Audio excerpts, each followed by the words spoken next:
আসসালামু আলাইকুম। চ্যানেলের সংবাদে সবাইকে আমন্ত্রণ জানাচ্ছি, আমি সোহেল ফাইসাল। আর বিস্তারিত সংবাদের শুরুতেই জানিয়ে দিচ্ছি ফ্রেশ আটা ময়দা সুজি সংবাদ শিরোনামগুলো। শেখ হাসিনাকে ফেরাতে ইন্টারপোলে আবেদন করেও ভারতের প্রভাবে সাড়া মেলেনি চিফ প্রসিকিউটরের অভিযোগ। আওয়ামী লীগ নির্বাচনে অংশ নিলে বিচার বাধাগ্রস্ত হবে মন্তব্য। রাজনৈতিক দলগুলোর মধ্যে অনৈক্য খুবই দুর্ভাগ্যজনক বলছে অন্তর্বর্তী সরকার।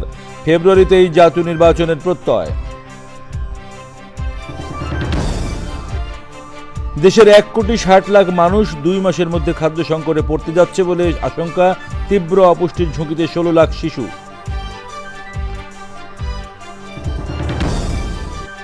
এবং ঢাকা বিশ্ববিদ্যালয় ক্যাম্পাসে ভবঘুরে উচ্ছেদের বিষয়টি মানবিকভাবে দেখার আহ্বান শিক্ষার্থীদের।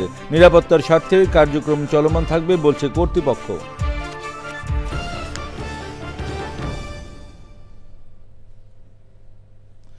প্রিয় দর্শক, সংবাদ শিরোনামগুলো জানাচ্ছিলাম।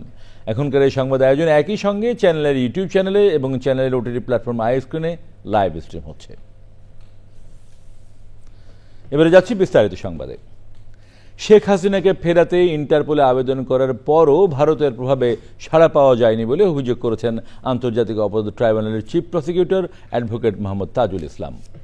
চ্যানেলের সাক্ষাৎকার ভিত্তিক অনুষ্ঠান স্ট্রেইট কাটে এসে আওয়ামী লীগ নির্বাচনে অংশ নিলে বিচার তদন্ত বাধাগ্রস্ত হবে, আদালত চাইলে তাদের নিষিদ্ধ করতে পারে বলে মন্তব্য করেন। ঢাকার বাইরের ও যাত্রাবাড়ি থানার মামলাগুলোর তদন্ত শেষ করতে সময় লাগবে বলেও জানান এই আইনজীবী। রিয়াজ ইসলামের রিপোর্ট। আসসালামু আলাইকুম, স্বাগত। চ্যানেল আইয়ের সাক্ষাৎকার ভিত্তিক অনুষ্ঠান স্ট্রেট কাটে আসেন আন্তর্জাতিক অপরাধ ট্রাইব্যুনালের chief prosecutor advocate Mohammad Tajul Islam. কথা বলেন ট্রাইব্যুনালের বিভিন্ন বিষয় নিয়ে। সাবেক প্রধানমন্ত্রীকে ফেরানো নিয়ে চিফ প্রসিকিউটর বলেন, সাজা হলে তাকে আবারও ফেরত পাঠানোর জন্য ভারতের কাছে আবেদন করা হবে। যদি এই রায়ের তাকে সাজা দেওয়া হয় তাহলে সাজার পরে আমরা আবারও তাদেরকে এই একই আইনের অধীনে তাকে বা চুক্তির অধীনে তাকে রিকোয়েস্ট করা হবে। ভারত সরকার যদি আইনের শাসনের প্রতি শ্রদ্ধাশীল হয় তারা হয়তো ফেরত দেবেন। ইন্টারপোল ভারতীয় ইনফ্লুয়েন্সের ব্যাপার থাকে, এগুলো নানান ইনফ্লুয়েন্সের কারণে তারা এখন পর্যন্ত কিন্তু ইয়েস নো কোনো কিছু বলেনি। আওয়ামী লীগের নির্বাচন প্রসঙ্গে তিনি বলেন, আদালত চাইলে তাদের নিষিদ্ধ করতে পারে। যাদের বিরুদ্ধে ফরমাল চার্জ দাখিল করা হয়েছে ব্যক্তি হিসেবে তারা নির্বাচনের অযোগ্য হবেন। আপনি দেখেন তদন্ত চলমান আছে, তদন্তের স্বার্থে যদি মনে হয় যে এই দলটা যদি নির্বাচনে অংশগ্রহণ করে তাহলে বিচার এবং তদন্ত বাধাগ্রস্ত হবে, তাহলে কিন্তু আদালত চাইলে তাদের নির্বাচনে অংশগ্রহণের ব্যাপারে কোনো আদেশ দিতে পারেন, ব্যান করতে পারেন। পুলিশ হত্যার বিচার আন্তর্জাতিক ট্রাইব্যুনালে হবে না বলে জানান তিনি। তাদেরকে কোনো ওয়াইড স্প্রেড সিস্টেম্যাটিক অ্যাটাক করে মারা হয়নি। তারা মানুষকে মারতে গিয়ে হয়তো 100 লোককে 50 জন লোককে গুলি করে মেরে ফেলেছে। মানুষ শেষ পর্যন্ত উত্তেজিত অবস্থায় গণপিটুনিতে হয়তো 2 জন মারা গিয়েছে। এটা ক্রাইমস এগেইনস্ট হিউম্যানিটি না। এটা হয়তো এটা নিশ্চয়ই একটা অপরাধ, কিন্তু অন্য আইনে বিচার্য, এটা ট্রাইব্যুনালের বিচার্য বিষয় না। গণমাধ্যমকে শেখ হাসিনার বক্তব্য প্রচার থেকে বিরত থাকার অনুরোধ করেন তিনি। তার কোনো বক্তব্য যদি বিচার প্রক্রিয়াকে বাধাগ্রস্ত করার জন্য হয়, সাক্ষীকে ভয়ভীতি দেখানোর জন্য হয়, তাহলে সেই বক্তব্য প্রচার করা যাবে না আইনের স্পিরিট অনুযায়ী। আদারওয়াইজ তার অন্য কথা প্রচার করতে বাধা নেই। রিয়াজ ইসলাম, চ্যানেল আই, ঢাকা। রাজনৈতিক দলগুলোর মধ্যে যে অনৈক্য, এটা খুবই দুর্ভাগ্যজনক উল্লেখ করে উপদেষ্টা আসিফ নজরুল বলেছেন, দলগুলোর এই বিপরীতমুখী অবস্থানের বিষয়ে সরকারকে সিদ্ধান্ত নিতে হবে। তিনি বলেন, যত বিরোধিতাই থাকুক না কেন নির্দিষ্ট সময়ে জাতীয় নির্বাচন হবে।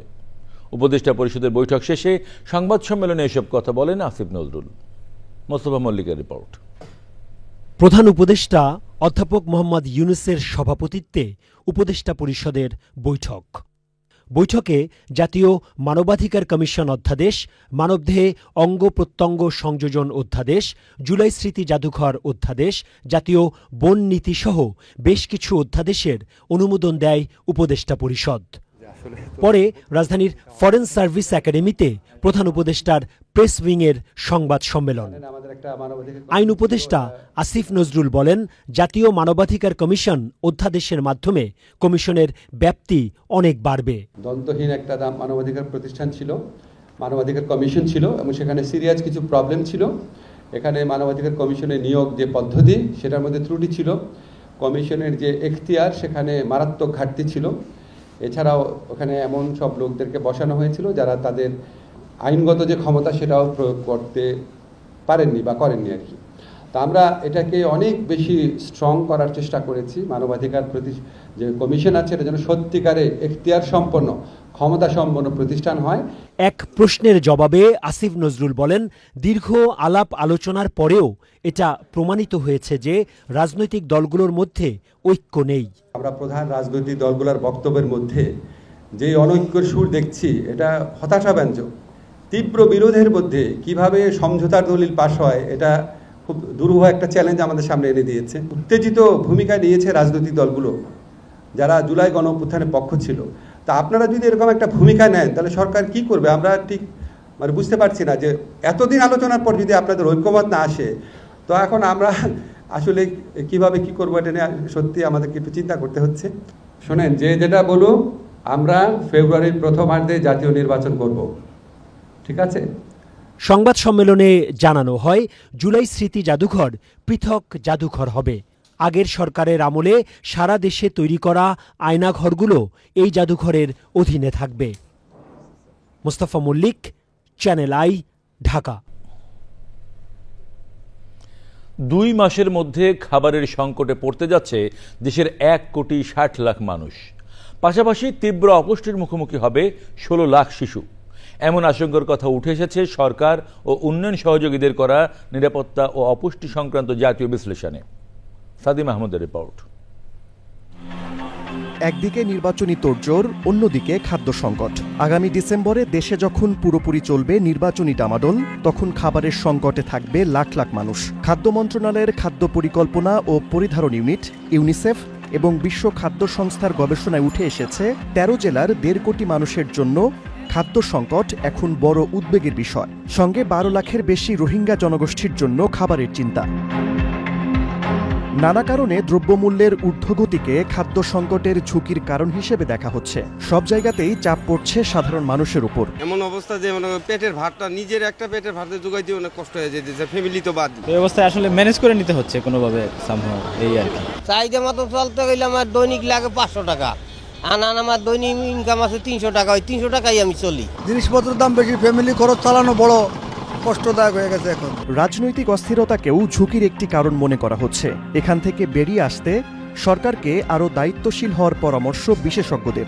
বাংলাদেশ এক ধরনের খাদ্য স্বয়ংসম্পূর্ণতার দিকে যেখানে ছিল এবং খাদ্য সংকটের পরিস্থিতি থেকে অনেক বেরিয়ে এসেছিল, সেখান থেকে নতুন করে এই খাদ্য সংকটে যাওয়াটি কিন্তু একটি দুর্ভাবনার কারণ। সরকারের প্রোগ্রামগুলোর ক্ষেত্রে পরিবর্তন আনা দরকার। এখন পর্যন্ত সরকার শহরাঞ্চল ভিত্তিক বিভিন্ন ধরনের সেফটি নেট প্রোগ্রাম বা খাদ্য বিতরণ কর্মসূচিগুলো চালু করছিল। এই রিপোর্টে বেরিয়ে আসছে যে 36টি জেলায় যেখানে সংকট দেখা দিচ্ছে, আমরা মনে করি টার্গেটেড ওয়েতে এই জেলাগুলোতে খাদ্য বিতরণ কর্মসূচি সরকার জোরদার করার কথা ভাবতে পারেন। রাজনৈতিক স্থিতিশীলতা এবং খাদ্য নিরাপত্তার বিষয় একসাথে বিবেচনায় না নিলে সংকট আরও গভীর হবে বলে মনে করেন এই গবেষক। অরাজনৈতিক সরকার থাকার কারণে কিন্তু বিভিন্ন রকমের সমস্যা তৈরি হচ্ছে এবং খাদ্য সংকটটির সঙ্গেও কিন্তু এর একটা সরাসরি সম্পর্ক রয়েছে। কেননা এর ফলে যেটা হয়েছে যে ব্যবসা বাণিজ্যের ক্ষেত্রে এক ধরনের স্রোতগতি হয়েছে, অর্থনীতি এখনও পুরোপুরি ঘুরে দাঁড়াতে পারেনি, ক্ষুদ্র মাঝারি খাতের মানুষ কাজ হারিয়েছে, বেকারত্ব বাড়ছে, দারিদ্র্য বাড়ছে। সুতরাং এই জায়গা থেকে ফিরে আসার জন্য দ্রুত নির্বাচিত সরকার আসা প্রয়োজন। আর সাধারণ মানুষজনের দিক থেকে হয়তো যাওয়া হবে তারা যেন এক ধরনের রাজনৈতিক পক্ষগুলোর উপরে চাপ সৃষ্টি করেন যাতে আগামী দিনগুলোতে দ্রুত নির্বাচন উত্তরকালে যেন কাজের সুযোগ সৃষ্টি হয়, উৎপাদনের একটা পরিস্থিতি তাদের অঞ্চলগুলোতে সৃষ্টি হয়। সাধারণ মানুষ বলছেন, দ্রব্যমূল্য কিভাবে বাড়ছে, কৃষক ও নিম্ন আয়ের মানুষ কিভাবে টিকে আছেন, এই বিষয়গুলো নির্বাচনের আগেই রাজনীতিবিদদের আলোচনায় থাকা উচিত। সাদি মাহমুদ, চ্যানেল আই, ঢাকা। ঢাকা বিশ্ববিদ্যালয় ক্যাম্পাস থেকে ভবঘুরে ও দোকান উচ্ছেদ কার্যক্রম ঘিরে সামাজিক যোগাযোগ মাধ্যমে আলোচনা সমালোচনা হচ্ছে। ভবঘুরে উচ্ছেদকে স্বাগত জানালেও জীবিকার কথা চিন্তা করে হকারদের বিষয়টি মানবিকভাবে দেখার আহ্বান জানিয়েছেন অনেক শিক্ষার্থী। উচ্ছেদ কার্যক্রমে সংশ্লিষ্ট ঢাকা বিশ্ববিদ্যালয়ের প্রক্টরিয়াল টিম ও ডাকসু নেতারা জানিয়েছেন ক্যাম্পাসের নিরাপত্তার স্বার্থে উচ্ছেদ কার্যক্রম চলমান থাকবে। লাইলা নওশিনের রিপোর্ট। ঢাকা বিশ্ববিদ্যালয়ের প্রক্টরিয়াল টিমকে সাথে নিয়ে ডাকসু নেতাদের ক্যাম্পাস থেকে ভবঘুরে ও হকার উচ্ছেদ কার্যক্রমকে নিয়ে গত কয়েকদিন ধরে সামাজিক যোগাযোগ মাধ্যমে বিভিন্ন ধরনের প্রতিক্রিয়া জানাচ্ছেন সাবেক ও বর্তমান শিক্ষার্থীরা। ক্যাম্পাসের নিরাপত্তার স্বার্থে ভবঘুরে উচ্ছেদ প্রক্রিয়াকে স্বাগত জানিয়েছেন অনেক শিক্ষার্থী। ইউনিভার্সিটি আসলে রিসেন্ট কয়েক বছর ধরে মোটামুটি একটা পার্ক হয়ে গেছিল। যখন আমার পাশে আরেকজন একটা ভবঘুরের মতো মানুষ থাকে, এটা আমাকে ইনসিকিউর ফিল করায়। ক্যাম্পাসের সৌন্দর্য পুনরায় ফিরিয়ে আনার জন্য তাদের যদি উচ্ছেদ করতে হয় তাহলে অবশ্যই সেটার জন্য আমরা এই অভিযানটাকে সাধুবাদ জানাচ্ছি। 20 থেকে 30 বছর ধরে যারা ক্যাম্পাসে দোকান নিয়ে জীবিকা নির্বাহ করছেন তাদের জন্য বিকল্প ব্যবস্থা না করে হঠাৎ উচ্ছেদ প্রক্রিয়ার সমালোচনাও করেছেন শিক্ষার্থীদের কেউ কেউ। মারধরের মাধ্যমে কিংবা সম্মানহানির মাধ্যমে যদি এই ধরনের উচ্ছেদ করা হয় তাহলে সেটা ঢাকা বিশ্ববিদ্যালয়ের ভাবমূর্তি সারা দেশের মানুষের কাছে কি করে? একজন বাদাম বিক্রেতা কোনোভাবেই আমার মনে হয় না যে খারাপ কিছু করতেছে, সেই নিরাপত্তায় তো তার ব্যাঘাত ঘটানোর কোনো মানে হয় না। এমন কোথাও কোনো শব্দ লেখা নাই যে নির্বাচিত ছাত্রনেতা একজন ম্যাজিস্ট্রেটের মতো করে আচরণ করবেন, এই পাওয়ার তাকে কেউ দেয় নাই। উচ্ছেদ প্রক্রিয়ায় যুক্ত ডাকসু প্রতিনিধিরা জবাব দিয়েছেন এসব প্রশ্নের। আমাদের মূলত প্রায়োরিটি পাচ্ছে একটা সিস্টেম ডেভেলপ করা, যে বিষয়টা আগে অনিয়ন্ত্রিত ছিল, আমরা চাচ্ছি সেটা নিয়ন্ত্রিত হোক। আমাদের এখানে ম্যাটার করছে আমাদের স্টুডেন্টরা কি চায়, আমরা স্টুডেন্টরা কোনোভাবে আপনার সমালোচনা করছেই না। বিশ্ববিদ্যালয়ের প্রক্টর জানিয়েছেন মানবিকতার দোহাই দিয়ে ক্যাম্পাসের নিরাপত্তা বিঘ্নিত করতে চান না তারা। ইয়েস, আমি অনেকের সাথে একমত যে তাদের রুটি রুজি দেখার প্রয়োজন আছে, কিন্তু সেটা রাষ্ট্র দেখবে, ঢাকা বিশ্ব এটা দেখবে না। আমার শিক্ষার্থী অনিরাপদ করে আমি দেখব না, আমার কর্মকর্তা শিক্ষককে অনিরাপদ করে আমি এটা দেখব না। ক্যাম্পাসের সুষ্ঠু পরিবেশ নিশ্চিতে শিগগিরই নিবন্ধনভুক্ত হকার ও রিকশা নামানোর উদ্যোগের কথা জানান ডাকসু নেতারা। লাইলা নওশিন, চ্যানেল আই, ঢাকা। এবারে ভোটের হাওয়া।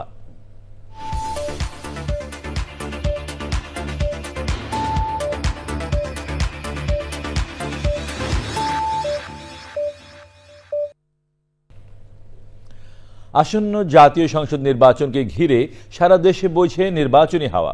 দীর্ঘদিন পর অবাধ সুষ্ঠু একটি নির্বাচনের প্রত্যাশায় সবখানেই চলছে আলোচনা। দেশের নানান বয়সী নানান পেশার মানুষ কি ভাবছেন নির্বাচন নিয়ে, আজ জানবো কি চাইছেন শেরপুরের ভোটাররা। আগামী নির্বাচনে আমি সহযোগ্য এবং সাধারণ মানুষের পাশে থেকে সাধারণ মানুষের সুখ দুঃখ বুঝবার জন্য যে প্রার্থী সবসময় কথা বলবেন, আমি সেই ধরনের প্রার্থী চাই। পাশাপাশি আরেকটি কথা বলতে চাই যে বাংলাদেশে দুর্নীতির একটা বড় বিষয়, দুর্নীতি রোধ করবার জন্য যে প্রার্থী কাজ করবেন আমরা তাকে চাই। আমি একজন ভোটার হিসেবে আমি চাই যে আমার এলাকায় যিনি জনপ্রতিনিধি নির্বাচিত হবেন তিনি যেন এলাকার উন্নয়ন সাথে নিজেকে সম্পৃক্ত করেন।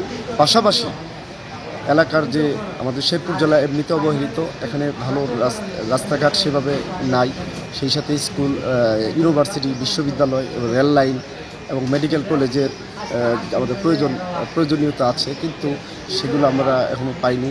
আমাদের এখানে নীতি নির্ধারক যারা ছিলেন তাদেরও আমরা চাই যে যারা ভবিষ্যতে সামনে নির্বাচনে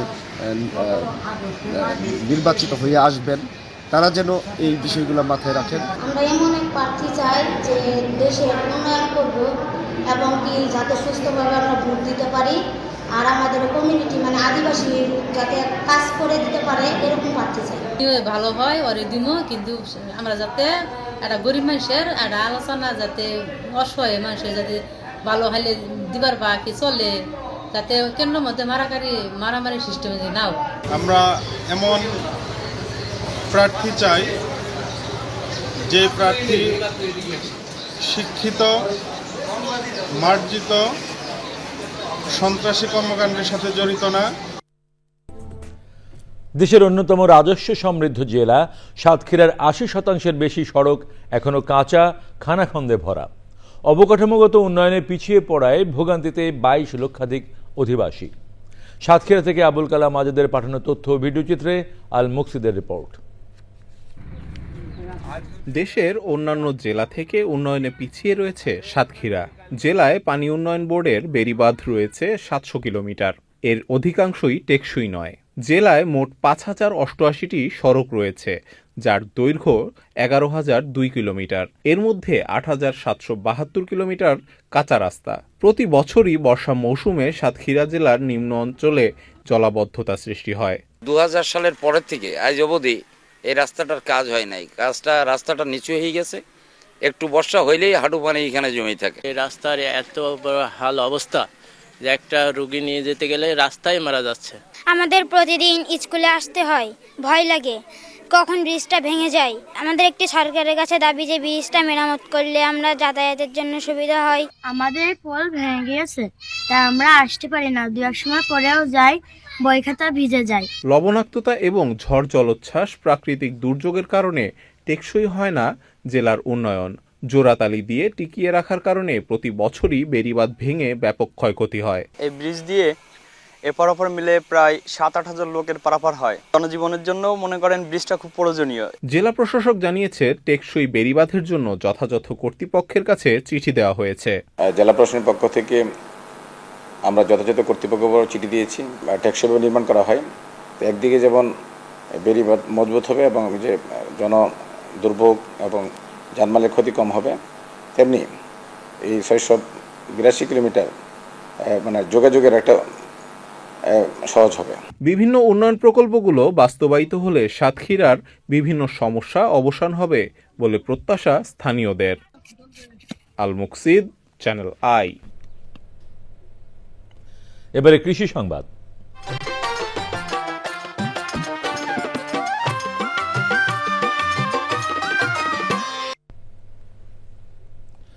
ফলন কম ও সময় মতো বিক্রি করতে না পারায় শীতকালীন সবজি মূলা নিয়ে বিপাকে পড়েছেন লালমনিরহাটের কৃষক। সার সংকট ও কীটনাশকের চড়া মূল্যের কারণে উৎপাদন খরচও বেশি হয়েছে বলেন তারা। মিজানুর রহমান মিজুর ভিডিও ও তথ্যচিত্রে আল মুকসিদের রিপোর্ট। লালমনিরহাট এয়ারপোর্ট এলাকায় জমি লিজ নিয়ে অনেকেই আগাম মূলা চাষ করেছেন। এই বছর কিছুটা সার সংকট ও কীটনাশকের চড়া মূল্যের কারণে খরচ বেশি হয়েছে। বিঘা প্রতি ৪০ থেকে ৫০ মণ মূলা উৎপাদনের আশা করলেও ফলন হয়েছে ১৫ থেকে ২০ মণ। এতে ক্ষতির মুখে পড়েছেন চাষিরা। যে ওষুধপাতি, কীটনাশক, সারের দাম বেশি, বীজের দাম বেশি, এমন লেবারের দাম বেশি, সব কিছুই বেশি। এখন মনে করেন যে এগুলোর হিসেব করিয়ে আমরা কিছু অনেক লসে আছি। মূলের ফলন কম আর মূলের বাজারও নাই, মূলের বাজার নেই, এই জন্য আমরা মূলে আবাদ করি ক্ষতিগ্রস্ত হচ্ছি। মূলে কেনার মতন কোনো পাইকারি আমরা দেখতেছি না, কাস্টমার নাই, নেওয়া নাই, অনেক খরচা বেশি। যে মূল্যদের পরিস্থিতি তাতে আমাদের কৃষকের পোষাবে না। এবছর জেলায় ২০০ হেক্টর জমিতে মূলা চাষ হয়েছে বলে জানান কৃষি সম্প্রসারণ অধিদপ্তর। যারা আগাম আবাদ করেছেন তারা স্বাভাবিকভাবে কিছু ফলন কম পাবে। এটা যেহেতু আমাদের টেম্পারেচারটা অনেক বেশি ছিল, এই কারণে হয়তো ফলনটা যেহেতু এটা রুট ক্রপ, মানে এটা মাটির নিচে হয়, এই রুট ক্রপে টেম্পারেচার বেশি হয়ে গেলে রুট ফর্মেশনে একটু মানে ঠিকমতো রুট ফর্মেশন হয় না, অথবা ফলনটা কমে যায়। মৌসুমের শুরুতে মূলা ২৫ থেকে ৩০ টাকা বিক্রি করে কিছুটা লাভবান হলেও এখন তা বিক্রি হচ্ছে ১০ থেকে ১৫ টাকা কেজিতে। আল মুকসিদ, চ্যানেল আই। এবারে প্রকৃতি সংবাদ।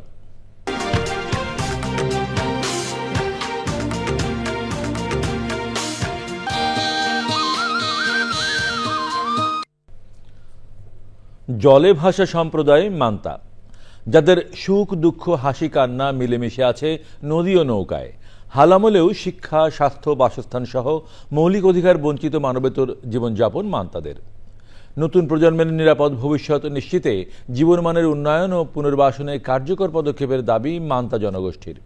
বরিশাল থেকে সাইদ পান্থর তথ্য, আরিফুর রহমানের ভিডিও চিত্রে আফরোজা হাসির রিপোর্ট।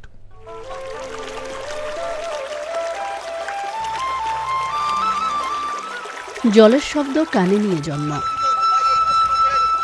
ভাসমান জীবনেই বেড়ে ওঠা সংসার আর জীবন জীবিকার আমৃত্যু চক্র।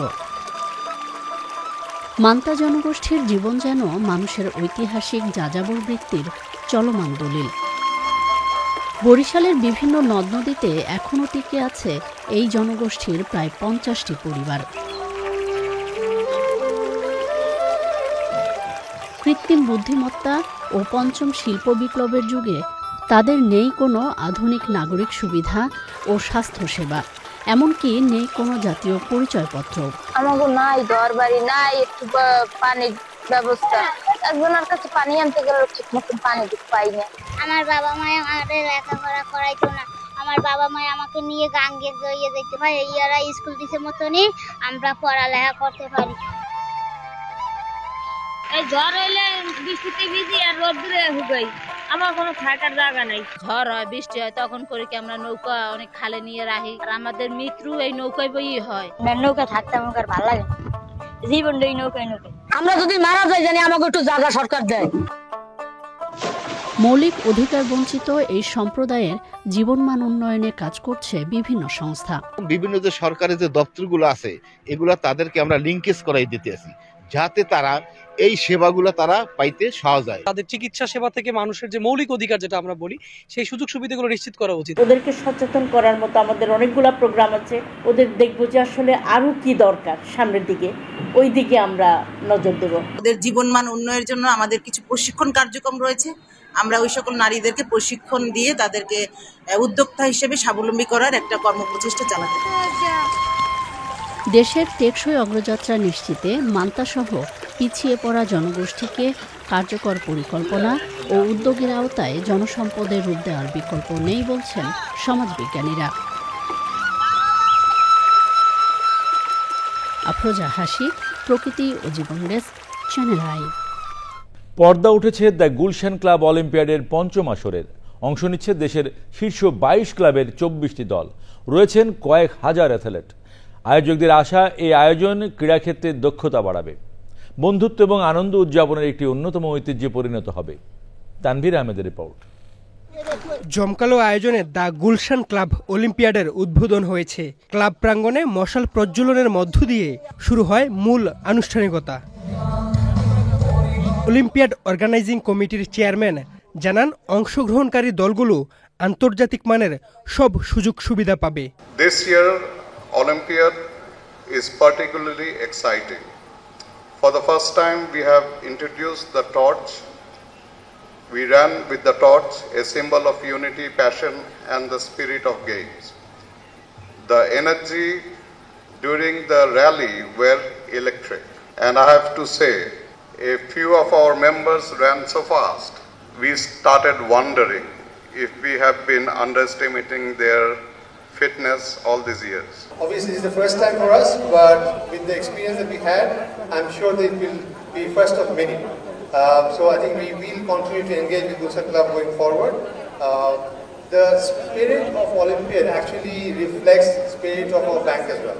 ভবিষ্যতে এই অলিম্পিয়াড আয়োজন অব্যাহত রাখার অঙ্গীকার করেছেন গুলশান ইউথ ক্লাবের প্রেসিডেন্ট। গুলশান ইয়ুথ ক্লাব একই জায়গায় রয়ে গিয়েছে, গুলশান ইয়ুথ ক্লাব ভবিষ্যতেও গুলশান ক্লাবের সাথে থাকবে। যখনই গুলশান ক্লাব আমাদেরকে ডাকবে, গুলশান ইয়ুথ ক্লাব সবসময় তাদের সাথে থাকবে এবং একই সাথে এই অলিম্পিয়াডটা আমরা করে যাব ইনশাআল্লাহ। বৃষ্টিতে অনুষ্ঠানের বাকি অংশ হয় ইনডোরে। উদ্বোধনী বক্তব্য দেন গুলশান ক্লাবের প্রেসিডেন্ট।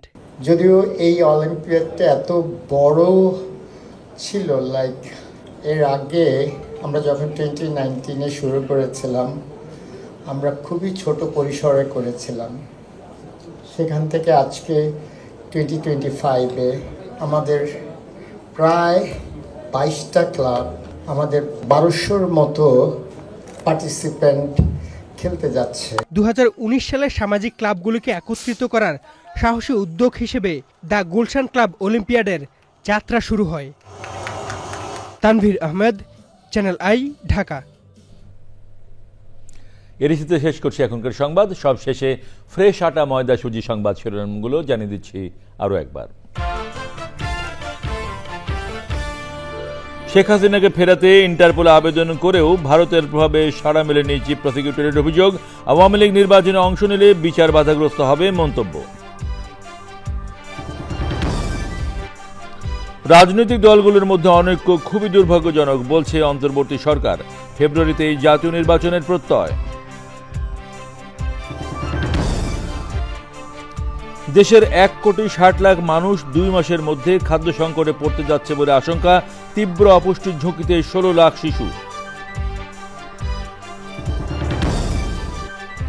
এবং ঢাকা বিশ্ববিদ্যালয় ক্যাম্পাসে ভবঘুরে উচ্ছেদের বিষয়টি মানবিকভাবে দেখার আহ্বান শিক্ষার্থীদের। নিরাপত্তার স্বার্থে কার্যক্রম চলমান থাকবে বলছে কর্তৃপক্ষ।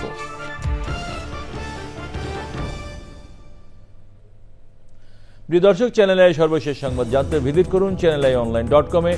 যুক্ত থাকুন আমাদের সোশ্যাল মিডিয়া প্ল্যাটফর্মগুলোর সাথে। আমাদের পরের সংবাদ দেখার আমন্ত্রণ রইল। সবাইকে ধন্যবাদ।